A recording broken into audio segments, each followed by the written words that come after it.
வல்லத்தரையனின் கோட்டையான பட்டமங்கலத்திற்குள் புகுந்து என்னுடைய விருந்தினராக வந்திருக்கும் ஒருவருக்கு ஆபத்தை உருவாக்கிட யாருக்கு தைரியம் இருக்கிறது? செவத்தையா, அத்தகைய துணிச்சல் மிக்க ஒருவன் பட்டமங்கலத்தில் இன்னும் பிறக்கவில்லை. வல்லத்தரையா, நீ நினைப்பது மிகவும் தவறு. எதிரிகளை நமக்கே தெரியாமல் நம் கோட்டைக்குள் நாம் வளர்த்து கொண்டிருக்கிறோம். அதுதான் நம்முடைய மிகப்பெரிய பலவீனம். அந்த பலவீனத்தை பகைவர்கள் தங்களுக்கு சாதகமாக பயன்படுத்திக் கொள்வார்கள். உனக்கே தெரியாமல் நிச்சயம் எதிரிகள் உன் கோட்டைக்குள் இருப்பார்கள். ஒரு வகையில் தாங்கள் சொல்வது உண்மைதான். எங்களை சுற்றியுள்ள எதிரி யார் என்பது எனக்கு நிச்சயமாக தெரியும். வைரமுத்தா, எதிரி என்று யாரை சொல்கிறாய்? அதை சொல்லித்தான் தெரிய வேண்டும் என்ற அவசியமில்லை வல்லத்தரையா. நீ உணராத சில விஷயங்களை உன் தம்பி வைரமுத்தன் உணர்ந்திருக்கிறான். இவன் அதை உணர்ந்து விட்டான் அல்லவா? இதுவே நிச்சயம் உனக்கு பாதுகாப்பாக இருக்கும். சரி, அது போகட்டும். நீ என்னை சந்திக்க வேண்டும் என்று செய்தி அனுப்பியிருந்தாயே, என்ன விஷயம்? அண்ணன் ஊமைத்துறையார் உடனடியாக உன்னை சந்தித்து பேச வேண்டும் என்று ஆசைப்படுகிறார்.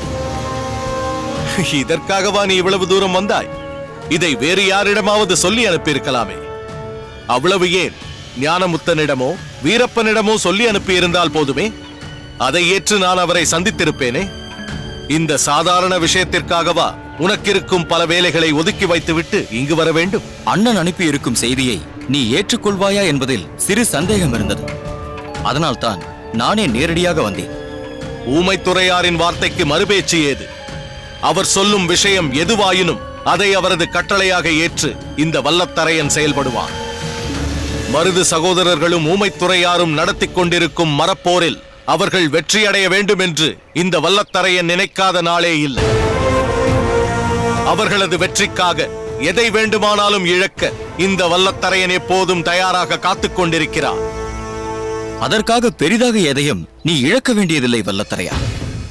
என் அண்ணன் ஊமைத்துறையாரை நீ சந்திக்கும் போது பழிக்கு பழி என்ற உனது வஞ்சத்தை மட்டும் நீ இழந்தால் போதும். புரியவில்லையே. என் அண்ணன் ஊமைத்துறையார் உன்னை மட்டும் தனியாக சந்திக்க வேண்டும் என்று நினைக்கவில்லை. பாகநேரி அம்பலக்காரர் வாளுக்கு வேலியையும் சந்திக்க விரும்புகிறார். அந்த பாகநேரிக்காரனை சந்திப்பதென்பது ஊமைத்துறையாருக்கு ஒன்றும் புதிதல்லவே. இதில் புதுமை என்ன இருக்கிறது? இதில் எனக்கென்ன ஆட்சேபனை இருக்கிறது? நீ சொல்வது உண்மைதான். வாளுக்கு வேலி அண்ணன் ஊமைத்துறையாரை அவ்வப்போது சந்தித்துக் கொண்டு இருக்கிறார் என்பதில் எந்தவிதமான சந்தேகமும் இல்லை. ஆனால் இந்த முறை வல்லத்தரையனும் வாளுக்கு வேலியும் இணைந்து அண்ணன் ஊமைத்துறையாரை சந்திக்க வேண்டும். அதை சொல்வதற்காகத்தான் நானே நேரில் வந்திருக்கிறேன். நடக்காத விஷயத்திற்கு தூதுவனாக வந்திருக்கிறாயே செவத்தையா. இந்த விஷயம் நல்லபடியாக நடக்க வேண்டும் என்பதற்காகத்தான் தூதுவனாக வந்திருக்கிறேன். செவத்தையா, சூரியன் மேற்கில் உதித்தது என்று சொல், ஒப்புக்கொள்கிறேன். கடல் நீர் வற்றிவிட்டது என்று சொல், ஏற்றுக்கொள்கிறேன். அமாவாசை நாளில் நிலவு தெரிந்தது என்று சொல், நம்புகிறேன்.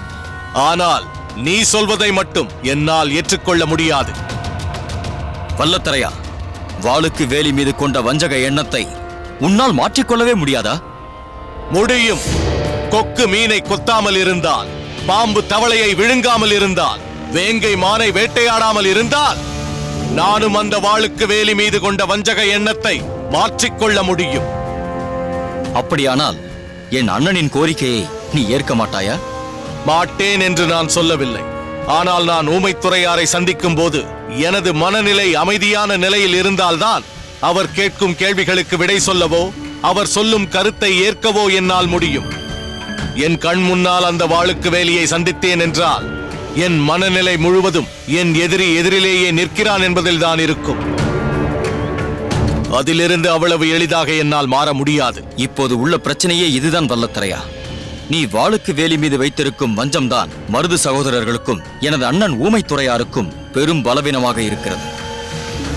இந்த வஞ்சத்தால் நடக்க வேண்டிய நன்மைகள் பலதும் நடக்காமல் போய்விட்டது. இந்த பிரச்சனையை சரி செய்து ஒரு முக்கியமான பொறுப்பை ஒப்படைக்க வேண்டும் என்பதற்காகத்தான் அண்ணன் உன்னை அழைத்திருக்கிறார்.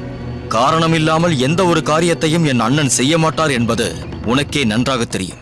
ஆனால் ஏதோ ஒரு காரணத்தோடுதான் உன்னையும் வாளுக்கு வேலியையும் அண்ணன் அழைத்திருக்கிறார் என்பதை புரிந்து கொள். மற்ற விஷயங்களை மனதில் வைத்துக் கொண்டு இதை தவிர்க்காதே. உன் சுபாவத்தை மாற்றிக்கொள். மாற்றியதால் தானே பாகனேரிக்கு சென்றேன். அதுவும் ஊமைத்துறையாரின் விருப்பம்தானே. நான் பாகனேரிக்கு சென்றதால் என்ன நடந்து விட்டது? நானும் வாளுக்கு வேலியும் நட்பு பாராட்டிக் கொண்டோமா அல்லது அன்பை பரிமாறிக் கொண்டோமா?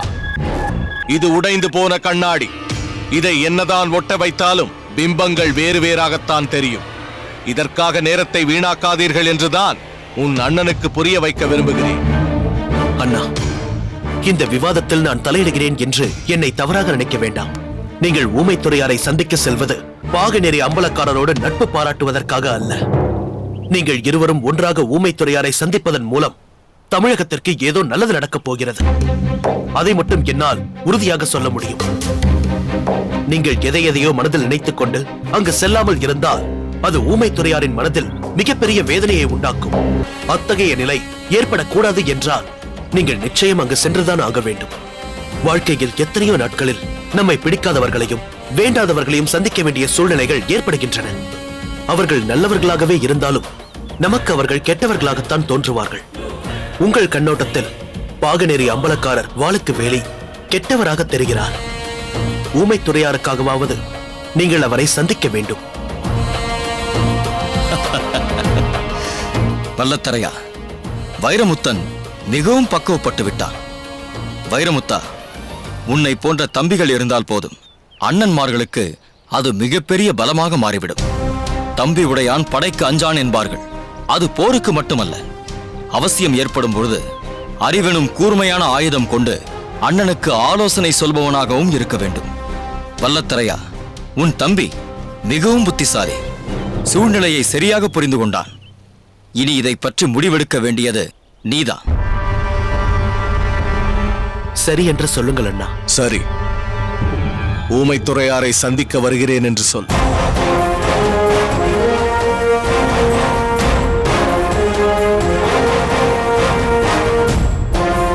பலே, சரியான நேரத்தில் சரியான முடிவெடுத்து விட்டாய்.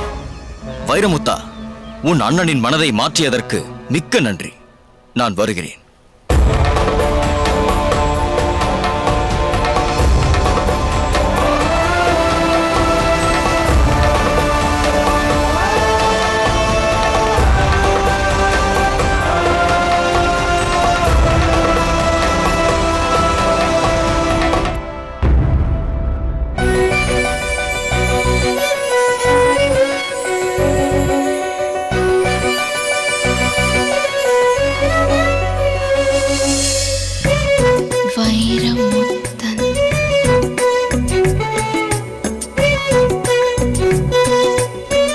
கௌதாரி, சின்னம்மா எதையோ எழுதிட்டு இருக்காங்க போல இருக்கு.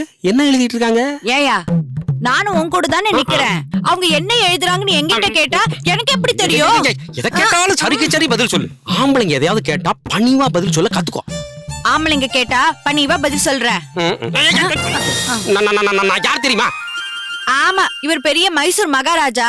இவர் கேட்டோன்னு பதில் சொல்லணுமாக்கும். உன்கிட்ட போய் மாட்டேன் பாரு, என்ன சொல்லணும்.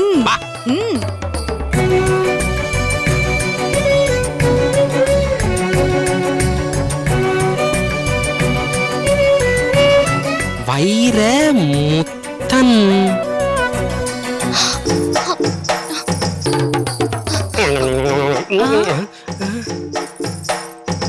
சின்னம்மா, ஏன் அழிச்சீங்க? நீங்கள் இருவரும் எப்போது வந்தீர்கள்? எப்போ வந்தம்மா? ரொம்ப வருஷமா இங்கேதானே இருக்கோம். இங்கதானமா வேலை பார்த்துக்கிட்டு இருக்கோம். நீங்கள் இந்த வீட்டிற்குள் தான் இருக்கிறீர்கள் என்பதை நீ சொல்லித்தான் நான் தெரிந்து கொள்ள வேண்டுமா? இங்கே எப்போது வந்தீர்கள் என்றுதான் நான் கேட்டேன். அதே இந்த நெல்லுல பேர் எழுதும் போதே நாங்க வந்துட்டோம். என்ன சின்னம்மா இது? குழந்தைங்க எழுதி படிக்கிறதுக்கு தான் நெல்லுல வச்சு பழகுவாங்க. நீங்க இம்புட்டு பெருசு வளர்ந்ததுக்கு அப்புறமும் நெல்லுல எழுதி பழகுறீங்க. இப்ப போய் சின்ன பசங்க மாதிரி எழுதிட்டு இருக்கீங்க. கௌதாரி, சின்னம்மா என்ன ஆனா அவன் அவ எழுதுறாங்க. வைரமுத்தன்னு ஏதோ பேரில் எழுதியிருக்காங்க. ஆமா, யார் அந்த வைரமுத்தன்? யார் வைரமுத்தன் என்று எழுதியது? நீங்க தானே வைரமுத்தன் எழுதுனீங்க. வைரமுத்தனா? நான் இதற்கு வைரமுத்தன் என்று எழுத வேண்டும்? என்ன எழுதுனீங்க? வைரம் முத்து என்று எழுதினேன். வைரம் முத்துன்னு எழுதுனீங்களா? இல்லையே, வைர முத்தன்னு தானே எழுதியிருந்தீங்க. யோ, உனக்கு படிக்கவும் தெரியாது, சரியா பார்க்கவும் தெரியாது. அவங்க ஏதோ வைர முத்து நினைச்சு எழுதியிருக்காங்க. நீங்க வைரத்தையும் முத்தையும் சேர்த்து கோக்குறீங்களோ? நான் கோக்குறது இருக்கட்டும், நீ கொஞ்சம் கோத்து விடாம இருக்கியா? சரி சரி, உங்கள் சண்டையை நிறுத்துங்கள். ஆமாம், நீங்கள் எதற்காக இப்பொழுது இங்கு வந்தீர்கள்? அதுவா சின்னம்மா, நாட்டியம் ஆடும்போது போட்டுக்குவீங்களே உடை, அத உங்ககிட்ட இருந்து வாங்கிட்டு போலான்னு வந்தோம். இப்போது எதற்கு நாட்டிய உடையை கேட்கிறாய்? அத கௌதாரி கிட்ட கொடுத்து செலவு பண்ணி தயாரா எடுத்து வைக்க சொன்னாங்க. எதற்கு? மறுபடியும் நாட்டியமாடி அண்ணனிடம் அவமானப்படுவதற்கா? காடை, எனக்கும் நாட்டியத்திற்கும் எந்த சம்பந்தமும் இல்லை. சம்பந்தம் இருக்கிறது கல்யாணி. காடை, கௌதாரி, நீங்கள் இருவரும் சென்று உங்கள் பணிகளை கவனியுங்கள். சரிங்கம்மா.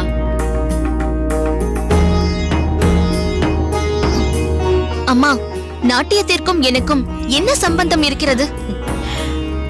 உனக்கு நாட்டியம் கற்றுத்தர வேண்டும் என்று உன் அண்ணன் வாளுக்கு வேலி ஆசைப்படுகிறான் அம்மா.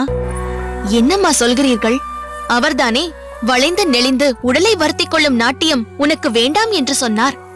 பிறகு அவரே இப்போது எதற்காக அதை கற்றுத்தர வேண்டும் என்று சொல்கிறார்? கல்யாணி, அன்றைய சூழ்நிலைக்கு உனக்கு அது தேவையில்லை என்று உன் அண்ணனுக்கு தோன்றியிருக்கலாம். ஆனால் இன்றைக்கு உனக்கு தேவை என்று அவன் நினைத்திருக்கிறான். அதுதான் ஏன் என்கிறேன். இந்த காலத்து ஆண் பிள்ளைகள் பல விஷயங்களை எதிர்பார்க்கிறார்களே. என்ன எதிர்பார்க்கிறார்கள்? தான் கல்யாணம் செய்து கொள்ள போகும் பெண் அழகாக இருந்தால் மட்டும் போதாதாம். அவளுக்கு இனிமையாக பாடத் தெரிந்திருக்க வேண்டுமாம், அருமையாக ஆடத் தெரிந்திருக்க வேண்டுமாம். இப்படி எவ்வளவோ எதிர்பார்ப்புகளை இந்த காலத்து ஆண் பிள்ளைகள் வைத்திருக்கிறார்கள். எதிர்பார்த்தால் எதிர்பார்த்துக் கொள்ளட்டும். அதனால் எனக்கென்ன? அது சரி, உனக்கு திருமணமாக வேண்டாமா? அதனால்தான் உன் அண்ணன் உனக்கு நாட்டியம் கற்றுத்தர வேண்டும் என்று ஆசைப்படுகிறான். எனக்கு எதற்கம்மா இப்போது கல்யாணம்? எல்லா பெண் பிள்ளைகளும் கல்யாணத்தை பற்றி பேச்செடுத்தாலே இப்படித்தான் சொல்வார்கள். அதில் நீ மட்டும் விதிவிலக்கா என்ன? அதற்கில்லை அம்மா. முதலில் பெரிய அண்ணனுக்கு கல்யாணம் நடந்து அண்ணி வர வேண்டும். அதன் பிறகு சிறிய அண்ணனுக்கு கல்யாணம் நடக்க வேண்டும். 2 அண்ணியாரோடும் நான் அன்பாக பழக வேண்டும். பின் அவர்கள் அனைவரும் முன் நின்று என் கல்யாணத்தை நடத்தி வைக்க வேண்டும். இதுதான் அம்மா என் ஆசை. உன் ஆசை நியாயமானதுதான். அதை நினைத்து நான் மிகவும் பெருமைப்படுகிறேன். ஆனால் அதற்கு இது காலம் அல்ல. நீ சிறு பெண்ணாக இருந்திருந்தால் உனது விருப்பப்படியே செய்யலாம். ஆனால் உனக்கு கல்யாண வயது வந்த பிறகு அதை உடனடியாக முடித்து வைக்க வேண்டியது எங்கள் கடமை அல்லவா? அம்மா, அண்ணன்களுக்கு கல்யாணமாகும் வரை நான் காத்திருக்க மாட்டேனா என்ன? அப்படி இருக்கக்கூடாது கல்யாணி. ஆடிப்பட்டம் தேடி விதை, பருவத்தில் பயிர் செய் என்று முன்னோர்கள் சொல்லி இருப்பது பயிருக்காக மட்டுமல்ல, பெண்ணுக்கும் சேர்த்துதான். அதனால்தான் உன் அண்ணன் உனது திருமணத்திற்கான ஏற்பாடுகளை செய்ய இருக்கிறார். உன்னை கல்யாணம் செய்து கொள்பவனுக்கும் தன் மனைவி இனிமையாக பாட வேண்டும், அருமையாக ஆட வேண்டும் என்ற ஆசை இருக்கும் அல்லவா? அதனால்தான் உனக்கு நாட்டியம் கற்றுத்தர முடிவெடுத்திருக்கிறான் உன் அண்ணன். எல்லா ஆண் பிள்ளைகளும் அப்படி இருக்க மாட்டார்கள் அம்மா. முகத்தின் அழகை மட்டும் பார்க்காமல் அகத்தின் அழகையும் பார்க்கும் ஆண்மகன் நிச்சயம் ஒருவன் இருப்பான் அம்மா. அப்படிப்பட்ட ஒரு ஆண்மகனைத்தான் நான் மணக்கவிருக்கிறேன். அதை விட்டுவிட்டு மனைவியை ஒரு பொழுதுபோக்காகவும் போகப் பொருளாகவும் நினைக்கக்கூடிய அம்பலக்காரனை நான் எப்படி அம்மா கல்யாணம் செய்து கொள்ள முடியும்? கல்யாணி, நீ நினைப்பது போல் ஒரு உன்னதமான புருஷன் உனக்கு கிடைத்தால் அதைவிட சந்தோஷம் எங்களுக்கு வேறென்னமா இருக்கிறது? ஆனால் நாம் எதிர்பார்ப்பது போலவே எப்பொழுதும் அமைந்து விடுவதில்லையே. ஒருவேளை நீ எதிர்பார்க்கும்படி அமையாமல் வேறு விதமாக அமைந்துவிட்டால் அதற்கு தக்கபடி நீ இருக்க வேண்டுமல்லவா? அதனால்தான் உனக்கு நாட்டியம் கற்றுத்தருவதற்காக ஒரு அற்புதமான ஆசிரியையை உன் அண்ணன் தீர்மானித்து விட்டான். வெகு விரைவில் நம் வீட்டில் சலங்கை சத்தம் கேட்கப் போகிறது. ஓ, விஷயம் அந்த அளவிற்கு போய்விட்டதா? யார் அந்த ஆசிரியை? ஆசிரியை மட்டுமல்ல, ஆடலரசியும் கூட. திருக்கோட்டியூர் சௌமிய நாராயண பெருமாளால் அந்த ஊருக்கு பெருமை என்றால் அந்த ஊரில் வாழ்ந்து கொண்டிருக்கும் ஆடலரசி சுந்தரியால் அந்த ஊர் பிரசித்தம். உன் அண்ணன் உனக்காக ஒரு நடன ஆசிரியையை தேர்ந்தெடுத்திருக்கிறான் என்றால் அவள் நிச்சயம் உயர்ந்தவளாகத்தான் இருப்பாள். அதேபோல் உனக்காக பார்க்கப்படும் ஒரு மாப்பிள்ளையும் நிச்சயம் உன்னதமானவனாகத்தான் இருப்பான். அதனால் உன் அண்ணனின் விருப்பத்திற்காகவாவது நீ நாட்டியத்தை கற்றுக்கொள்ளத்தான் வேண்டும். வெகு விரைவில் நம் வீட்டில் சலங்கை சத்தம் கேட்க வேண்டும்.